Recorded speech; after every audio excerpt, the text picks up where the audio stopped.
Alright, what's up guys? Triple X Money Dipper Triple X here with part 3 of my bike tips videos. This video is going to kind of be like a modification video where you can modify your bike to suit your needs. My bike currently is flipped because I have my back rim off, as you've seen in the other video. But I will try to show you this as good as I can. I don't know how good I'll be able to show you. So I'm going to grab my bike here, see if I can show you guys what I'm talking about. I'm going to try to balance it up here, and I'm going to grab the camera. Hold on. There you go. Alright. So, modification number 1 to my bike is finally almost complete. As you see, the grips removed because I moved the nice thing about this bike, and what I hate too, is that the gears are mixed in with the brakes, the brake levers. This whole thing, I don't have my back brakes on, but this whole piece right here, the lever and all this is one piece, which is nice to a point. When you want to do a flip over like I'm doing to a single speed, you have to get this whole thing, you have to get a brake lever, front and rear brake levers. But, oh well. First modification I did to my bike, now you see the tube right here, this tube, this was bent forward. So these handlebars weren't up where they were at, and this wasn't pointing up, they were pointing down. Pretty much why I did that was because of my back. My back isn't the best thing in the world, and when you bring the bars up, believe it or not, it changes. All I did was these screws under here. You guys know where the bolts are right here. You loosen them up on either side, and you take this piece off. Take your bars off, and you flip this piece completely over, and it brings them up a good bit, a good, I don't know, 2 inches of rise, whenever you do it. What I did was I took a spacer out. See these spaces in here? I took a spacer out, and it kind of dropped it to where it normally was. It's just the bars are up instead of them being dropped down, which is kind of nice. So that's your first modification that you can do to your bike to, as I hit myself with my bike. But that's your first modification that you can do to your bike to make it yours and to make it good.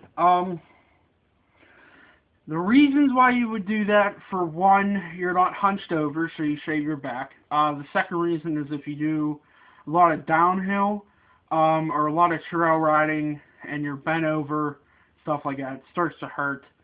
If you're doing downhill, your adrenaline's pumping. If you're just riding around, you start to feel the pain and stuff like that, and that's just not good to ride. You're not up, you're not moving right. You're hurting yourself more than what you're gaining from riding your bike in the first place. Now my bike is pretty nice. It's a pretty nice bike. I put it through its paces. First few days I had it, I went on a 30-mile bike ride. That was the first day I had it. Second day was like a 15. And there's probably 150, 160 miles on my bike, if not more. But it's a good bike. It's an 08 Giant Boulder. Not the SE, it's the original Giant Boulder. So it's a pretty nice bike. The only problems I had with it so far is trying to get the crank off. The crank isn't the easiest thing in the world. I haven't really messed with the crank in a long time. BMX bikes have a little bit different crank. I haven't messed with a mountain bike crank in my life. So getting the crank arms off to be able to do the switch to a single chain ring is kind of difficult if you don't know what you're doing, so I'm going to have to figure out how to do that.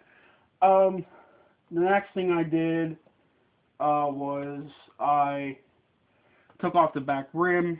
I'm going to take off the derailleur probably in a little bit.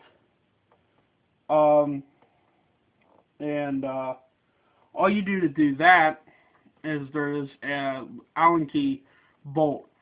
And the Allen key bolt, you unscrew it, of course. You take the whole piece off, take the chain, you know, you have to break the chain off and not break it off, but you know, use your chain remover to take off the chain, and so that's pretty much all you really have to do.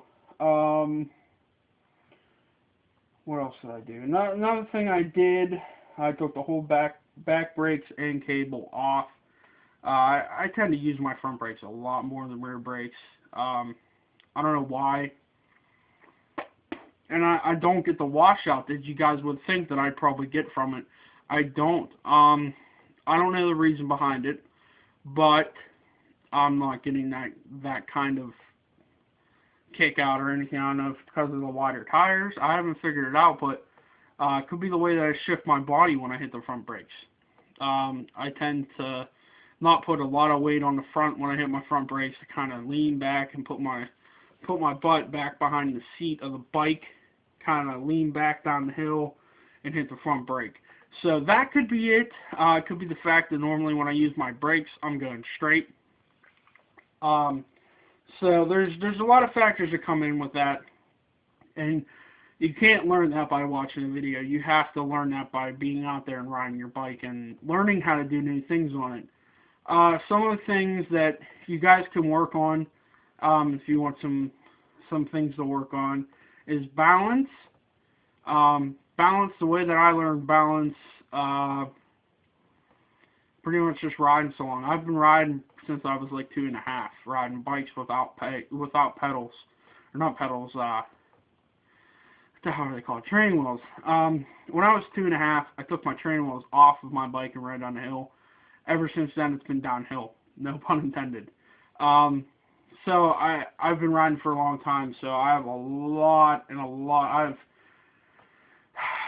14 years, no, more than that, about 15 years riding bikes, so I have a lot of balance. That and a lot of other things that I do. I do free running, so you have to have a lot of balance for that. So I just have balance all around. So that's one thing you guys can work on. Another thing is position on the bike, that goes with balance too. Position on the bike when you're going down a hill. I know what you guys want to do. You want to bend over, you want to get over the handlebars, you want to get as much weight on the front so you get as fast as you can. That's bad. Because if you hit a rock, you're going to endo yourself, and you're going to end yourself sometimes. But I know you want to get over the bars, you want to get as far forward as you can so you get as much weight on the front wheel so that you can get more speed. I know. Best thing to do, if you want to get more speed, lean back, get your body as parallel to the backbone, or the top tube, whatever you want to call it. Get it so it's nice. It's nice, like say this is the top tube. This is your body. You want to have your back kind of straight and be out over the seat a little bit, and just get down into it and go. So like if you hit a rock, you can come back up as quick as you possibly can. If you're going for a bump, you can just kind of lean up and kick back, and you get the front wheel up, and you'll go over it smooth. For me, I love hardtail.